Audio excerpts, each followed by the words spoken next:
Hey guys, which one's better, taking a state government job or a federal government job? Let's talk about it.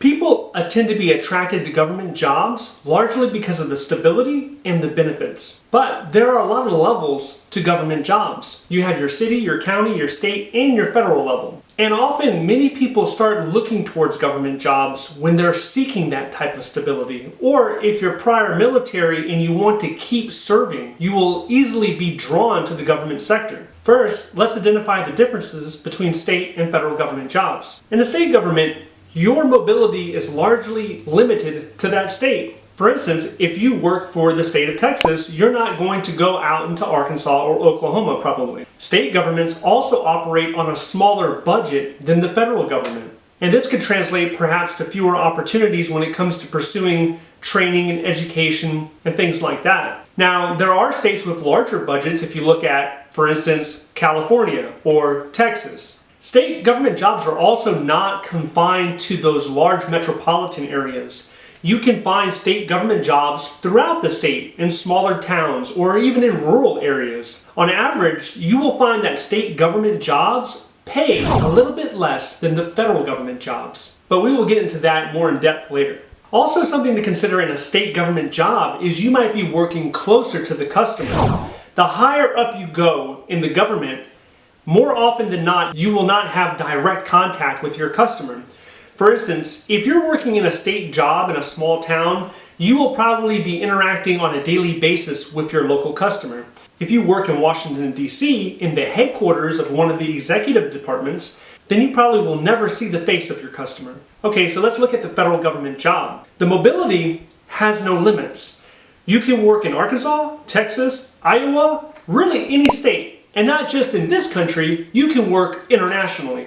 We have bases in Italy, we have bases in Spain, we have bases in Germany. You can actually get a federal government job in these countries. So if you like the idea of potential travel, then you might lean more towards a federal government job.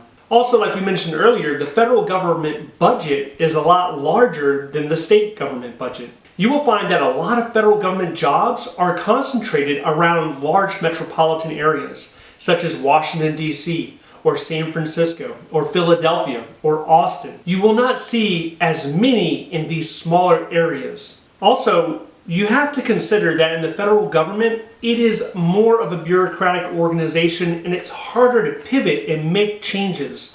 So if you're the type of individual that wants to come in, hit the ground running, and make changes in their office, the federal government is probably going to be a little bit slower to implement those type of changes. The federal government's pay and retirement system is a little more generous than the state. So let's look at some examples. I'm going to focus in on the Northern Virginia area because if I focused on all 50 states, this would easily turn into about a 2-hour video. So let's compare federal government with state in Virginia. The first position I will be looking at is a program management analyst. And we can see here in the state of Virginia, this position has a pay range of $59,000 to $97,000 a year and is considered pay band 5. Now, let's look at an equivalent position in the federal government. This would be a GS-12 program analyst. And the reason I picked GS-12 is because it's one of the most common grades in the entire federal government. This position is located in Northern Virginia and has a salary range of $89,000 to $116,000 a year. So in this case, the federal government job is paying about 20% more than the state government job. Now let's look at a different position, a budget analyst. In the state of Virginia, a budget analyst has a salary range of $45,000 to $55,000 in the pay band 4 category. So by my estimation, a pay band 4 would be the equivalent of a GS-9 in the federal government. And we can see here in the federal government, a GS-9 budget analyst in Northern Virginia has a salary of $60,000 to $80,000 a year, which is over a 30% difference compared to the state government job. I will go ahead and bring up the pay scale for Virginia state government jobs, and you'll be able to see that it starts off at $19,000 a year and it moves all the way up to $140,000 a year. Now let's bring up a federal government pay chart, which starts at $26,000 a year and moves all the way up to $176,000 a year. The clear winner by doing a pay chart comparison is the federal government. Although, you have to understand, if you are competing for a federal government job, a lot of times it will have more competition because you're not just dealing with the people in your state.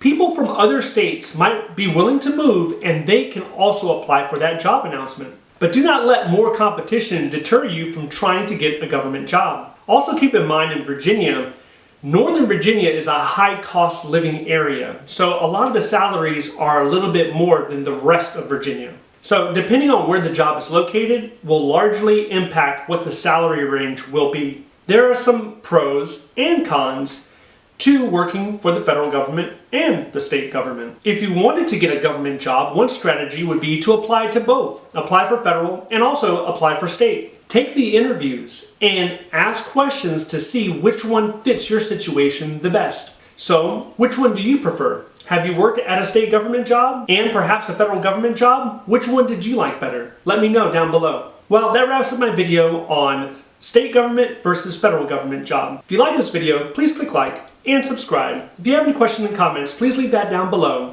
Thank you for watching, and I'll see you in the next one.